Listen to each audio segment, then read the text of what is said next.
আসসালামু আলাইকুম রহমতুল্লাহি ওয়া বারাকাতুহু। আজকে আবারও নিয়ে আসছি আপনাদেরকে ক্ষুদ্র মৌমাছির বক্সির মধুকুলার দেখানোর জন্য। দেখেন, আসলে এই সিজনটা খুবই অল্প পরিমাণ মধু হচ্ছে আমাদের সেরেনা মৌমাছির, কিন্তু আপনারা জানেন সেরেনা মৌমাছির মধু খুবই ভালো ক্যারেটের মধু হয়, খুবই সুস্বাদু মধু, খুবই শক্তিশালী মধু। দেখেন আপনারা কীভাবে মধুগুলো খুলবেন।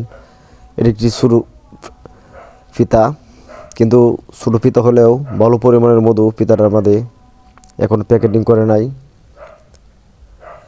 আসলে এই মধুগুলো খুলে দেওয়ার কারণ হলো, যখন মধুগুলো খুলে দিবেন তখন মাছিগুলা আরও দ্রুত কাজ করবে, আবারও দ্রুত মধু আনবে এবং রানীটা দ্রুত ডিম পারবে। সে ডিম থেকে আবার বাচ্চা ফুটে আবার বক্সটি আপনার তাড়াতাড়ি বড় হবে, যেহেতু আমাদের সামনের সিজনে আর কিছু দিনের ভিতরেই রানীটা ডিম পারবে। রানীটা রানীর সেল দিবে, সেই রানীর সেল থেকে আমরা আরেকটি বক্স বানাইতে পারবো। সেজন্য মধুগুলা এখন আমরা খুলতে হয় অল্প পরিমাণ হলেও, কারণ যেহেতু আমরা মাছিগুলা বানানোর দরকার। কিন্তু দেখেন এই সিজনে মাছগুলো অত সহজে যেতে চায় না, কারণ শীতের সিজন, শীতের মধ্যে মাছগুলা লড়াচড়া খুবই কম করি। সেজন্য আমি ধুমা দিয়ে মাছগুলো সরানোর চেষ্টা করতেছি। আপনারাও এভাবে হালকা পরিমাণে ধুমা ব্যবহার করবেন। হয়তো ধুমাটা যাবে আগুন না জ্বলে, কারণ আগুন জ্বলে গেলে তো মাছগুলা পুড়ে যাবে। দেখেন মোটামুটি ভালো পরিমাণের ডিম আছে, কিন্তু এই যে ফিতাটার থেকে আমরা হালকা পরিমাণের মধু সংগ্রহ করতেছি, এটার কারণ হলো এই ফিতাটা শুধু মৌমাছির জন্য, ডিমের জন্য দরকার। যেহেতু কিছু পরিমাণের মধু এই জায়গায় রেখেছি, সেহেতু আমরা এই মধুটা খোলার কারণ ফিতাটা একদম আপনারা ভরপুর দেখতে পাচ্ছেন। এভাবে যখন ভরপুর ফিতায় আপনার ডিম দিয়ে দিবে,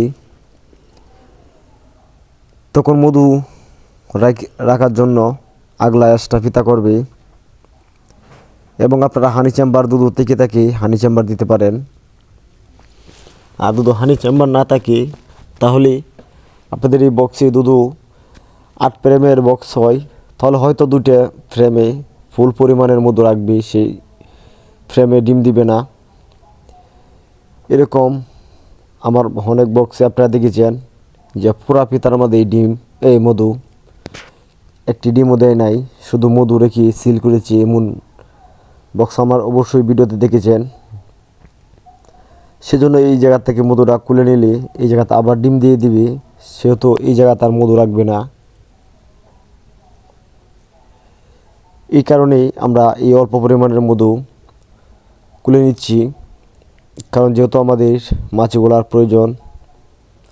আপনার বক্সে যত পরিমাণের মাছি হবে অত পরিমাণের মধু সংগ্রহ করতে পারবেন সামনে সিজনে। এটি একটি 10 ফ্রেমের বক্স, মূলত অরিজিনাল তো 10 ফ্রেমের বক্স অফিসিয়াল হয় না, কিন্তু আমরা 10 ফ্রেমের বক্সই শুধু দিয়েছি কেন আপনারা অবশ্যই জানেন না। 10টি ফ্রেমের মধ্যে আমরা শুধু 2-3টি ফ্রেম ফুল মধু হয়, তাহলে 12 পরিমাণের মধু হয়ে যায় এবং এটা হানি চেম্বার করা যায় এই বক্সটি। কিন্তু আমরা হানি চেম্বার করব না, কারণ এই বক্সটি থেকে সামনের মাসে আমরা রানী নিব। কারণ এই একটি বক্স থেকে আরও 2টি বক্স বাড়ানো যাবে, তাই মূলত 3টি বক্স হয়ে যাবে। সামনে আমরা যত চৈত্র মাস আসতেছি, কারণ চৈত্র মাসে আমাদের এলাকায় প্রচুর পরিমাণের মধু হয়, এটা আপনারা জানেন। এবং চৈত্র মাসের আগেও আপনারা জানেন একটা লেচুর সিজন আছে, এটাও সামনের মাসে। এই লেচুর সিজনটা আপনাদের খাওয়ার পরে দিই, রানী ডিম দেয়, সেখান থেকে আমরা বক্স তৈরি করি। তা আপনারা যারা বক্স তৈরি করতে না পারেন অবশ্যই আপনারা এই কথা জেনে নেন যে সামনের মাছি রানী প্রতি বক্সে দিয়ে থাকি, রানী সেল দিয়ে থাকি। এবং কিভাবে নেবেন, কীভাবে বক্স আলাদা করবেন, সেজন্য চ্যানেলটি সাবস্ক্রাইব করে অবশ্যই ভিডিওগুলো দেখে নেবেন, তাহলে আপনাদের সহজ হয়ে যাবে। দেখেন মোটামুটি এই বক্সটির মধুকলা অলরেডি শেষ।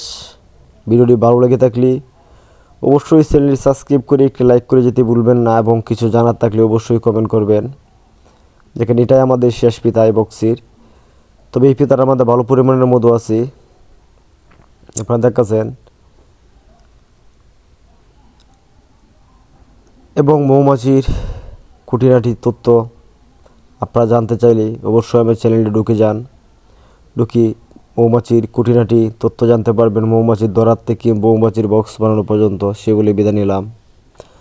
আসসালামু আলাইকুম ওয়া রাহমাতুল্লাহি ওয়া বারাকাতুহু। ভালো থাকুন সকলেই, আমার জন্য দোয়া করবেন।